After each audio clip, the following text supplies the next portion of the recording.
The response has been wow, is what people have told us. I feel like it's something that's almost so unheard of that I don't think people even quite understand the magnitude of it yet. Right. Welcome to Tread Talk, the official podcast of Fury Tires, where rubber meets the road and off-road. On this episode of Tread Talk, host Jason Hempey is joined by one of Fury Tires' own, Business Development Manager Carl Martin, to discuss all things Fury. We'll delve into Fury's product line and what makes Fury Tires such a force in the market and so beloved by their customers. Without any further ado, here is your host, Jason Hempey.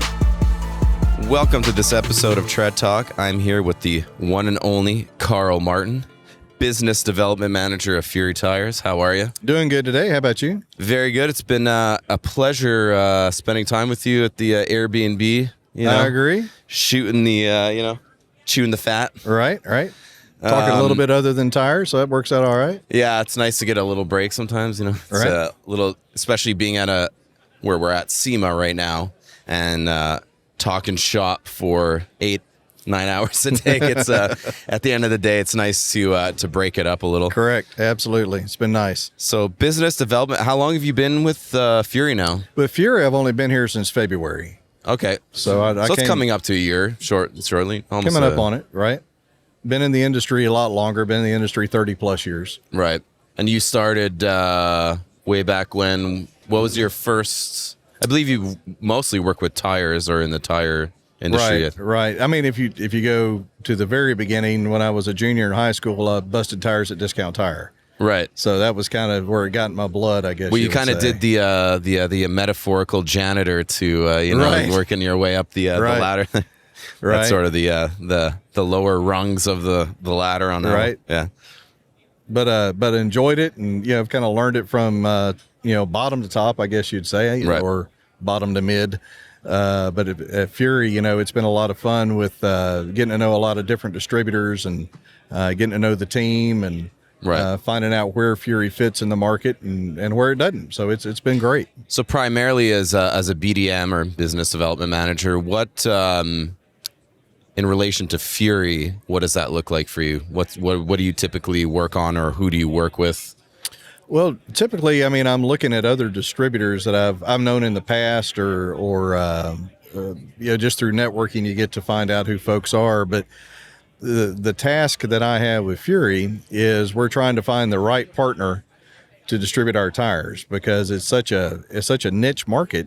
You've got to find the distributor that knows what to do with it, to be quite frank. Sure.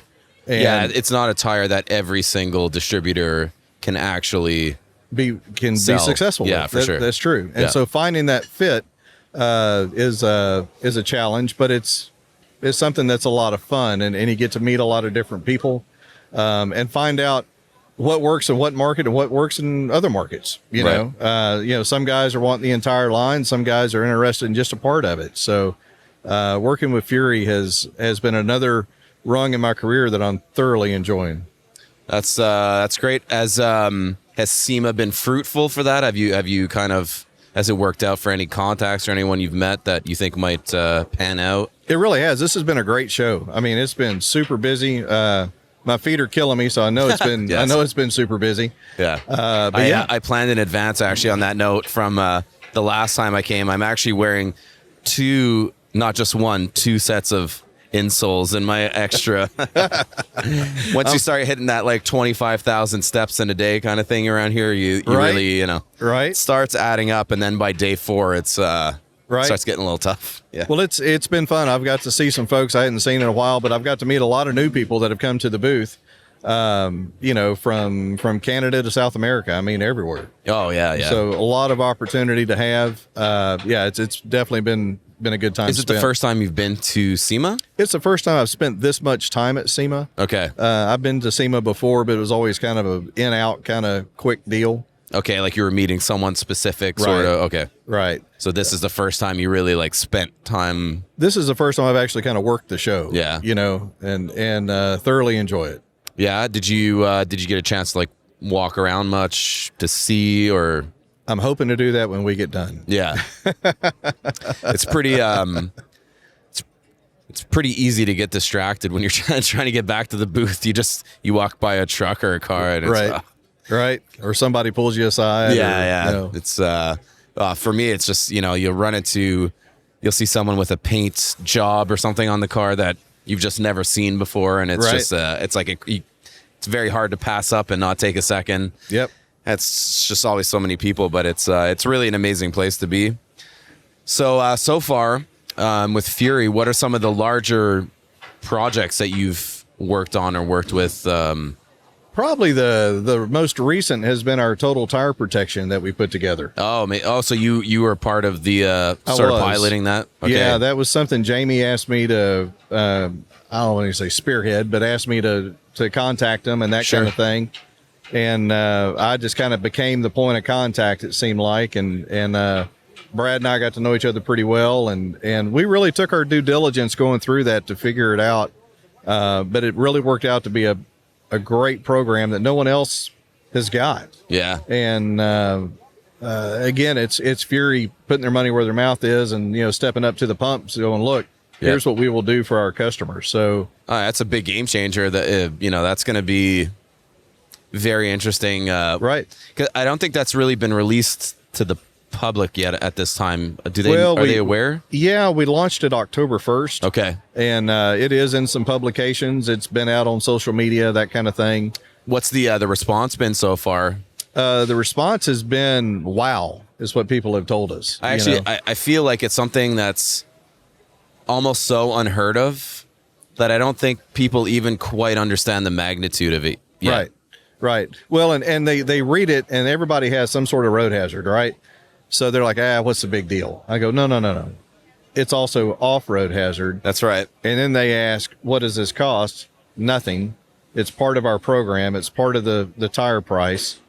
And then they ask, well, what does it take to get it handled? And I explain how easy it is. And they're just like, oh my gosh. Well, yeah, that's right. We had, we just kind of did a little mini infomercial on the whole program. And, it's shocking. I sense that not only in the truck world, I suspect that might translate even into I can see other tire brands carrying that into the car world as well. I foresee that becoming a kind of standard in the industry a little bit. Well, there's more of that coming around. And luckily the company that we did this with, understands what it takes to be a little flexible to make this deal work. Right. And we're able to let us do it. And the fact that Fury wants to step up and do something like this tells me, and I know we've got more stuff coming for next year that I'm not exactly sure what all it is, but there's more stuff like that coming down the pike for Fury. Yeah. Which makes it exciting, I mean, truthfully, just sitting back and, and not doing any progress or not pushing you really to stay relevant, and really you have to keep finding these things. That's sure. The only, even when you're a larger company, it's you got to keep doing it. There's always something else to explore. There's always another angle. There's always sure. And that's the way to stay relevant. Sure. Whether it's this or it's a new tire size, it's, whatever. A tire company with it. Pretty cool. There's no tire related podcasts. That right. in and of itself is extremely unique. Sure. It's been pretty amazing. So when it comes to, I guess, tires, are you, obviously Fury's in the truck world. Are you a truck guy? Well, I would say I'm a car guy. Okay. And I'm not a truck guy as far as, you're not going to be driving a 30-inch lifted dually. No. I mean, I've right. got several trucks and I love driving them, but my son will do that kind of stuff. But so he's the truck guy. Yeah, he's more of the truck guy. Right. But I tell you, it's fun seeing all these different trucks and listening to how they're built, and talking to you about builds you've done and things like that. It right. just blows my mind. Yeah, it's it's incredible when you've done it one time and the hardships that go into a build, especially a Sema level build. Right. I built cars for myself, but we actually also built a car for Sema. But knowing what that goes into like one individual doing it or a team of people, and then you see car after car after car, and that there's been hundreds and hundreds of hours poured into each one of these, Yeah, of course, people, it's really sad to see people walk around and criticize certain things, and unfortunately there are time crunches, things happen, but nonetheless, most of these builds have had hundreds of hours and work that's beyond even the comprehension of what it takes to make some of these builds happen. And I have learned in just the short time I've been with Fury how to appreciate that more, because over my career, I mean, I've been involved in a lot of companies that we're building a Sema truck. Hey, we're doing this. I'm like, okay, that's cool, and I see the truck and wow, that's kind of neat. But just like you said, now that I can really see what they're putting into these things, and it's not just fluff. I mean, these are works of art. You know? Well, that's it. It's also it's a big thing is the context of the build too, right? Right. Seeing something out of context or like in a garage while it's being worked on in pieces and it's not complete, but then seeing it at a show under the lights that's when you really get the magnitude of it. You want to see it come together, and it really changes it. When anytime you see a car or a truck being built and then you see it it changes completely. Sure, it's perspective. I don't know. It's a bizarre thing. I've experienced that myself, even with certain builds and that I've seen, and you don't think it's that impressive because you're very critical of yourself or your build. Right. Then you finally see it and you're like, okay, I did good. It's all right. It's better than I thought. So, and I tell you, there's a lot of trucks out here with Fury on it. Oh, there's so many trucks. I'd say every time I walk by, there's just so many trucks here in general. You're walking by and like I'll just catch it out of the corner of my eye. I'm like, oh, it's MT. Like, Country Hunter. There's another one. I'm like, okay, yeah, and that's a testament too. I mean, I think I would have to say Fury representation here on builds has always been pretty good in the trucks, just because of the sizing that's available, especially for these show trucks, but it's increased exponentially over the years. Oh yeah. I mean, especially our marketing department's unbelievable. I mean, for a company growing like we're growing, the market recognition we have blows me away. Well, I was with them earlier because I was sort of just waiting. I was between guests, and I went with Andy, and we went, I was going around with them, and I was just watching the content they were making, and it's excellent. It's consistent, so many trucks to do, but they were just, doing it. And they do an amazing job. So shout out to them. Shout out to absolutely. the whole marketing team. It's amazing. Right. So what's in the, what do you see in the next year or two happening? What are your like long-term goals as, a BDM? You got a lot of work to do. I see us gaining more distributors fairly quickly next year. Like I said, we've got some new stuff coming out that I think is going to be pretty attractive. You primarily deal with most of the distributors, right? Correct. I think, yeah. I kind of cover it for the nation as far as business development is what I do, and work in conjunction, with Ed. We would tag team these customers so they're always in communication with us, and I've stressed that very highly. That whenever I do business with somebody, they always know where they stand, they know what's going on. Right. And that's one of the things that sets us apart from other manufacturers. So really looking forward to next year. I think we've got some stuff that's going to surprise some people. I'm really looking forward to that. And then you're probably going to need an assistant. Oh yeah. It could happen. It's true. It's always something that growth is great, but you don't want to compromise service. So sure.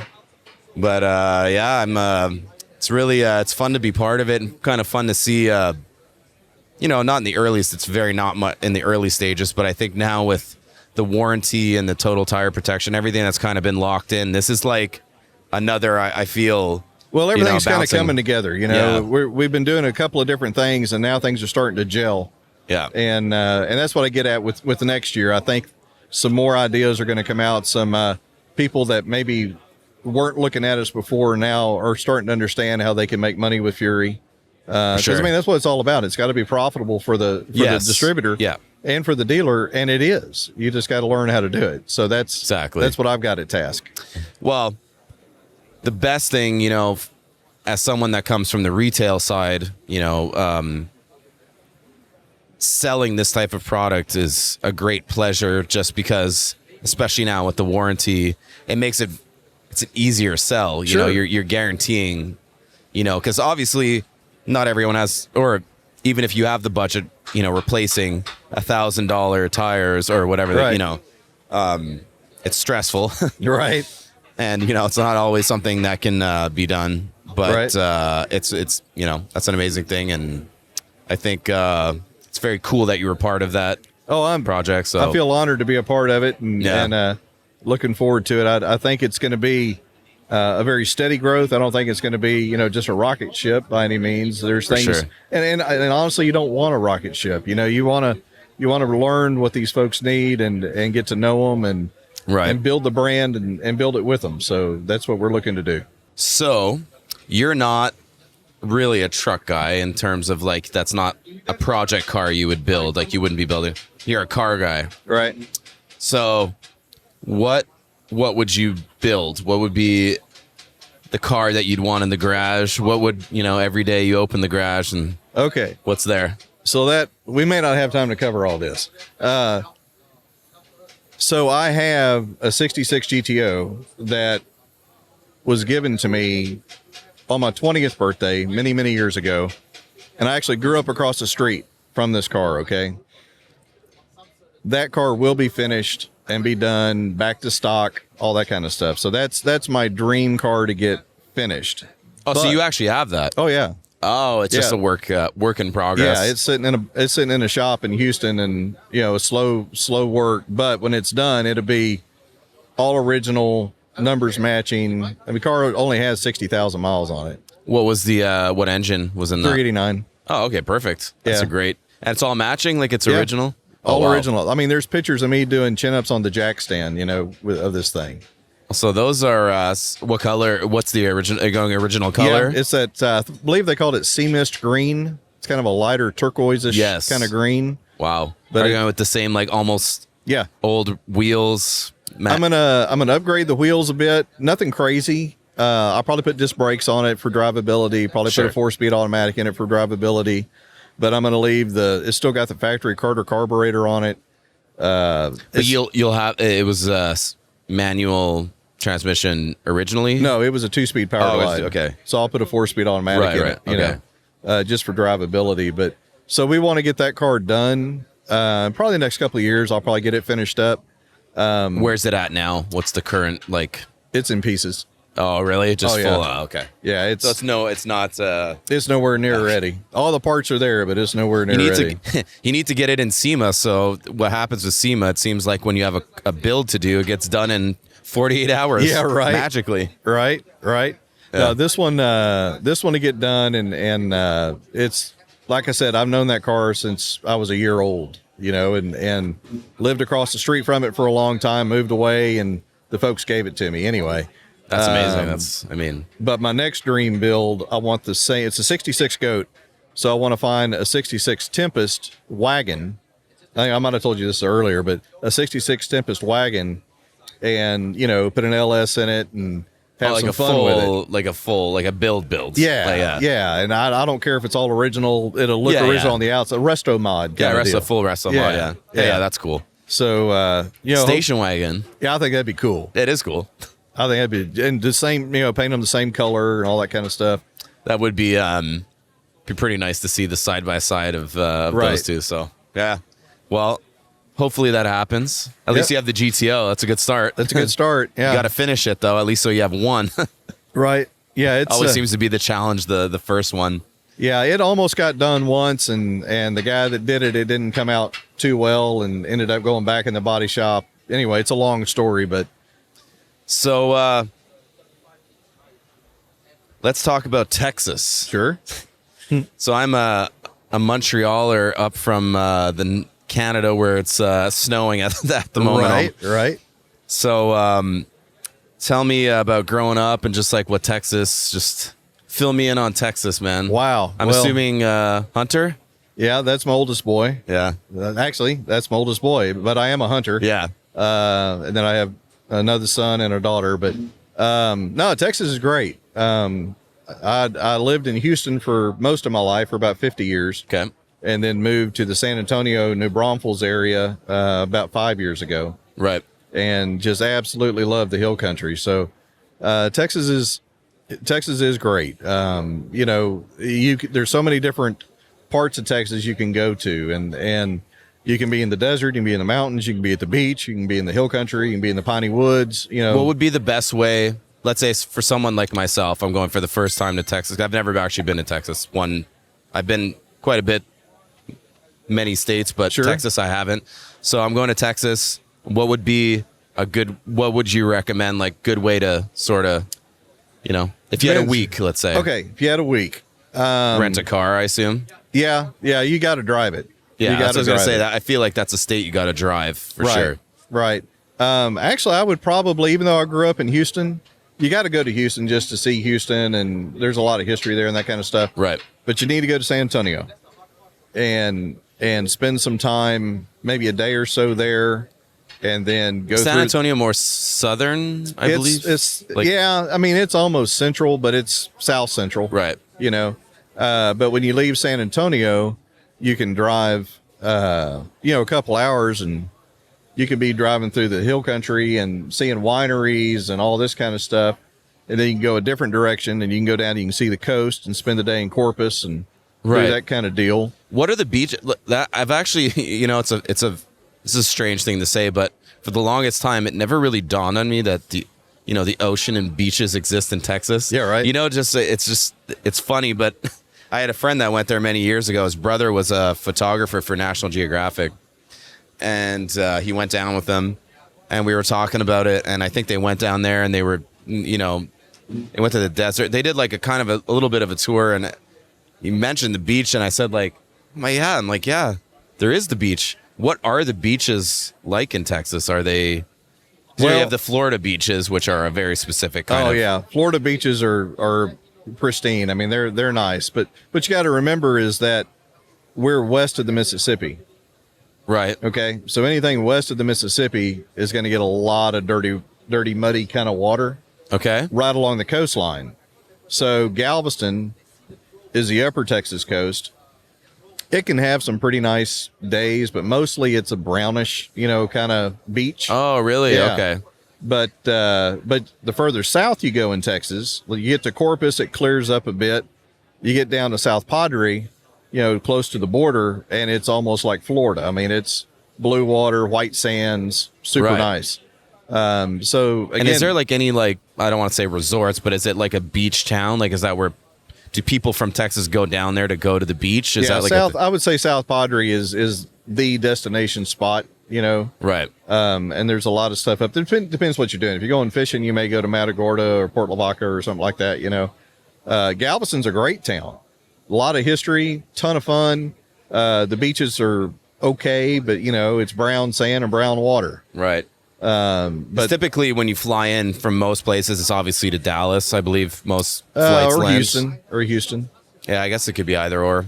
Because Dallas is very central, right? I believe. Dallas was kind of northeast Texas. Northeast. I mean, it's close to the Oklahoma border. So you kind of have to do like this way, sort of, and then go down to the beach and then back up, I guess. Right. So like I said, if you came into San Antonio, you could hit Corpus, hit the beach. You could go hit the hill country, hit the wineries, hit the the beautiful, picturesque West Texas sunsets. You don't really associate wineries with Texas. Hey, there's some great Texas wines. There really is, and there's great Texas wines. I actually did not know that. That's an interesting fact. Up in the Panhandle, which you would think it's flat and it's desert. Right. Some of the best wineries for Texas are up in the Panhandle. Interesting. Yeah. And I don't know a whole lot about wine. I'm learning about it, but living where we live, you just kind of start learning. But well, now I have to try a Texan wine. Oh yeah, it's a thing. It's a whole thing. Yeah. Well, that's I appreciate that because I assume at some point I'm probably going to come see Fury in Texas. So well, you need to come on down. Yeah. If I do that, I definitely want to make sure I get the whole Texan experience. Oh, we'll do it. Barbecue. Oh yeah. I'm going to go real cliche, like a real stereotype. I'm going to go. Yeah, come on over, man. We'll fire up the pit and open up a bottle of wine. Ready to go. Oh yeah, absolutely. That's well, thank you for watching this episode of Tread Talk, and thank you, Carl. You're welcome. A pleasure again. Thank you. And we'll see you next time. Sounds good.